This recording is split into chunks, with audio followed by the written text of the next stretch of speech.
Hello বন্ধুরা, আপনারা সকলে কেমন আছেন? কাকুলিস কিচেনে আপনাদের সকলকে স্বাগত জানাই। আজকে আর একটা রেসিপি নিয়ে এসেছি। রেসিপিটা হলো তেঁতোর ডাল। আমি এখানে তেঁতোর ডাল, মুগের ডাল দিয়ে তেঁতোর ডালটা বানাবো।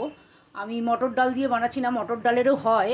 আমি এখানে মুগের ডাল নিয়েছি এতটা মতো, নিয়েছি লাউ টুকরো করে কাটা, করলা আর গুড়। আমি মিষ্টির জন্য এখানে গুড় ব্যবহার করছি। আর এখানে আছে আদা বাটা। আর ফোড়নের জন্য লাগবে হচ্ছে মেথি, সর্ষে, রাঁধুনি আর তেজপাতা। আর এর সঙ্গে লাগবে হচ্ছে নুন আর সামান্য একটু হলুদ। আর আমি এখন এই ডালটা ভালো করে ধুয়ে নিয়ে কাঁচা ডালি আর লাউটা দিয়ে একটা সিটি দিয়ে প্রেসার কুকারে সেদ্ধ করব। আর এই করলাটা একটু জল দিয়ে সামান্য একটু ভাপিয়ে নেব। এবার আমরা এটা কড়াই বসিয়েছি, একটা কড়াইতে খানিকটা তেল দিয়ে নিয়েছি।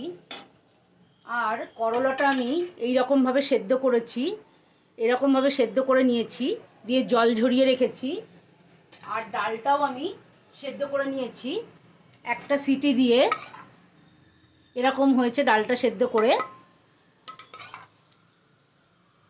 এবার আমি এটা ফোড়ন দিতে দেব।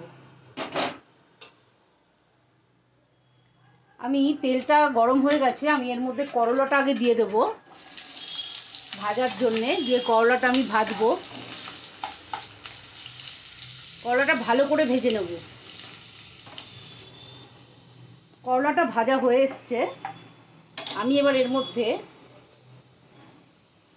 নুন আর সামান্য একটু হলুদ দেবো। হলুদটা খুবই সামান্য, কারণ তেঁতুর ডাল খুব হলুদ হয় না, তাই জন্যে সামান্য একটু হলুদ দিয়ে আমি এটা নাড়িয়ে নেবো। কারণ আগে হলুদটা দিইনি, আগে হলুদটা দিলে পুড়ে যাবে, তাই জন্যে।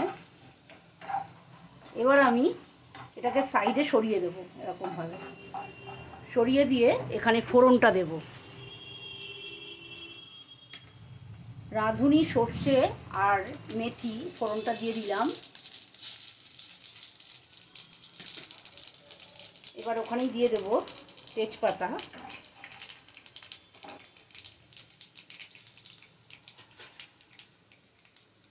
আর সামান্য একটু আদা বাটা আমি কাঁচা এই ডালটার মধ্যে দিয়ে দিলাম।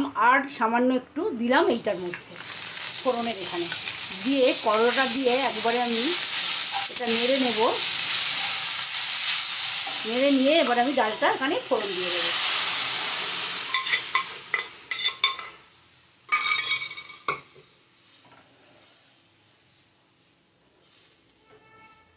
সামান্য একটু জল দেব। প্রেসার কুকারটা গরম আছে, তাই জন্য প্রেসার কুকারে খানিকটা জল দিয়ে জলটা দিয়ে দিলাম।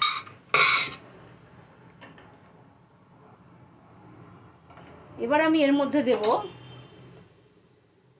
মিষ্টি। আমি এখানে মিষ্টির জন্য গুড় ব্যবহার করছি, বেশ খানিকটা মিষ্টি লাগে, কারণ এই ডালটা ঝাল হয় না, একটু মিষ্টি মিষ্টিই হয়।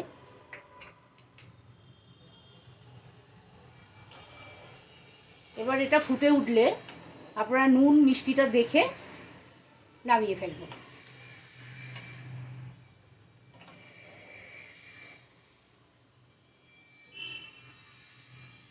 এটা ফুটে গেছে, এবার আমরা এটা নামিয়ে ফেলবো এবং প্লেটিং করব। ডালটা হয়ে গেল। এবার আমি প্লেটিং করছি।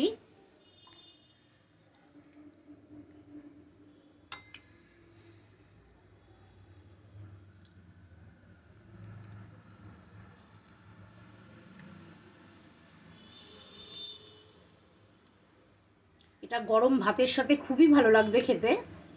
এটা ভাতের সঙ্গেই খায়। আর একদম নিরামিষ একটা রেসিপি।